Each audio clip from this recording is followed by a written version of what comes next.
the title itself, it kind of speaks a little bit to, grace is the unmerited favor of God.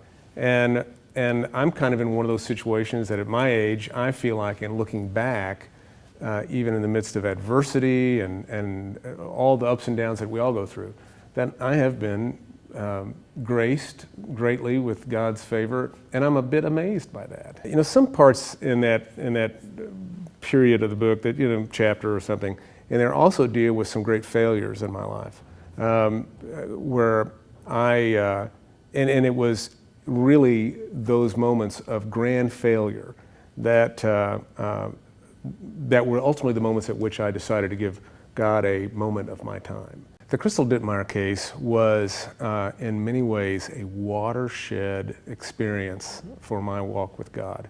I had never, even though I'd certainly experienced great stress in my life before, this was in the late 90s, and when I filed that murder case with us not having a body, and really took a chance on that, just feeling it was the right thing to do, but knowing, and the press were all over it. I'd never had anybody, stick microphones in my face and want me to know this or that. And Mr. Macy was looking at me and saying, looming over me, because, bigger fellow than I am, looking down at me and saying, can you win this case?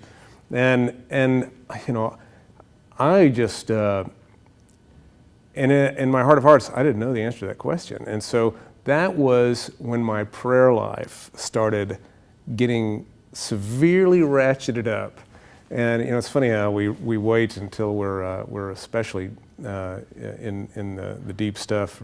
But that was an experience in which I saw God respond to certain prayers in a miraculous fashion. I saw something happen that I talk about in the book that was so jaw-dropping to me that it literally moved me into a different place of realizing God is very involved in our workplace.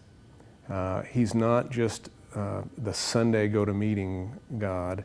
He's not just in my bedroom at home or something like that.